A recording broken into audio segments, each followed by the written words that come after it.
Kawat tembaga yang kita lilitkan pada batang pohon petai ini lama-kelamaan akan menjadi lapuk. Lapuknya kawat tembaga itulah mempunyai unsur magnesium berupa nutrisi magnesium yang diperlukan pada proses pembungaan di pohon petai ini.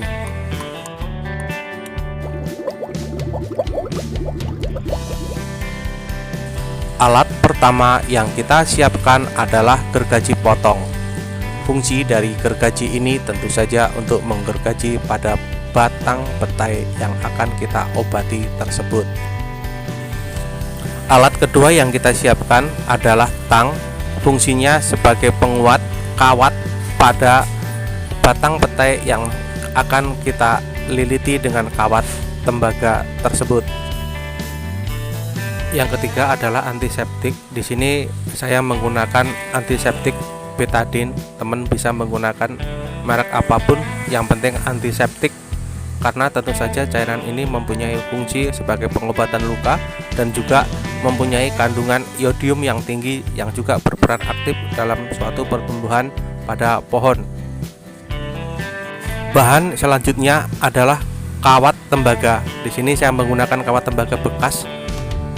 Fungsinya sama aja, tapi ini wajib menggunakan kawat tembaga karena kandungan magnesium yang ada pada kawat tersebut yang kita akan perlukan sebagai menambah magnesium untuk pohon petai tersebut. Oke ya, kita akan lanjutkan lagi teman-teman. Oke teman, kita lanjutkan kembali adalah syarat pohon petai yang akan kita obati. Syarat pohon petai tersebut adalah pohon seperti ini, kurang lebih usianya sudah di atas 5 tahun bahkan sampai 10 tahun, ataupun untuk tanaman petai yang susah berbuah, artinya dia pernah berbuah tapi ambrol bunganya dan tidak menjadikan buah. Kalau kita perhatikan seperti ini pada batang bagian bawah prakarnya sudah sangat bagus, tapi sering sekali terjadi ambrol buah atau ambrol bunga. Ini kalau kita teliti, seharusnya pohon yang berdiameter seperti ini sudah lazim untuk berbuah lebat ya. Syarat selanjutnya pada pengobatan pohon petai ini tengah pada fase berdaun yang lebat seperti ini, tapi dia tidak berbunga, hanya berdaun saja. Artinya pengobatan itu dilakukan pada saat daun petai tersebut ada, bukan pada fase rontok daun.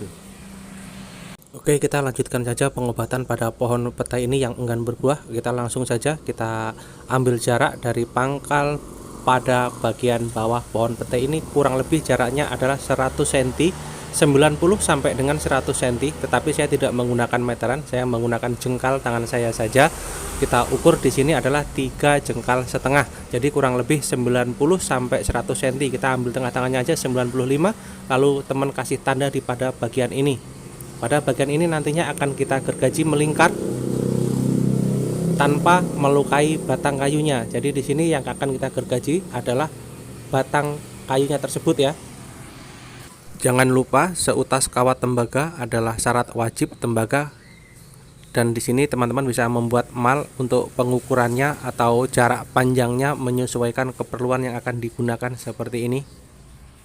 Oke teman, kita lanjutkan kembali. Kita mulai saja proses pengobatan ini. Dari bawah kita ukur kurang lebih 90 cm, kemudian kita membuat torehan di sini sebagai tanda, lalu kita lanjutkan menggergaji melingkari diameter pohon tersebut.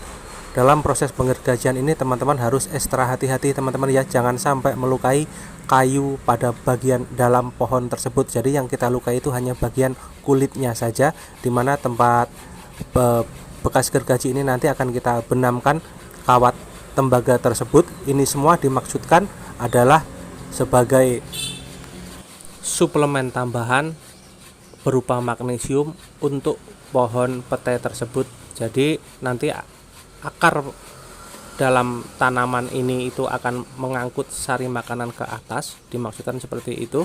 Lalu kemudian akan diturunkan kembali melalui kulit. Nah, di sini di tempat ini kita membuat tambahan nutrisi berupa asupan magnesium yang tersalurkan melalui kawat tembaga tersebut, sehingga tanaman ini tidak kekurangan magnesium, sehingga pohon tersebut bisa memproduksi calon bunga, kemudian calon buah, dan selanjutnya berbuah. Jadi fungsinya seperti itu. Jika proses penggergajian tersebut sudah selesai, dilanjutkan kembali kepada pemasangan kawat tembaga. Kawat tembaga yang dipasang pada pohon ini harus benar-benar rata dan terbenam. Tidak boleh ada bagian yang kendor. Jadi penjelasannya, kawat tembaga tersebut lama-kelamaan akan mencemari bagian kulit. Tetapi karena kandungan kawat tembaga mengandung magnesium dan diperlukan oleh pohon petai tersebut untuk proses pembentukan calon bunga dan kemudian calon buah.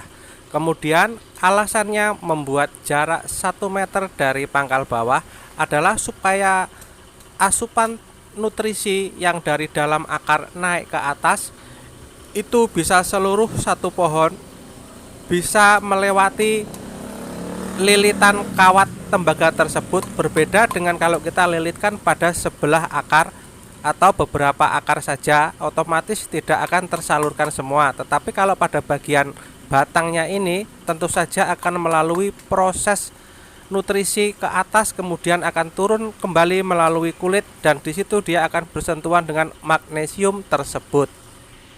Dilanjutkan dengan pengikatan lebih kuat lagi menggunakan bantuan tang yang sudah kita siapkan sebelumnya agar lebih ikatan kuat dan tidak menjadikan kendor.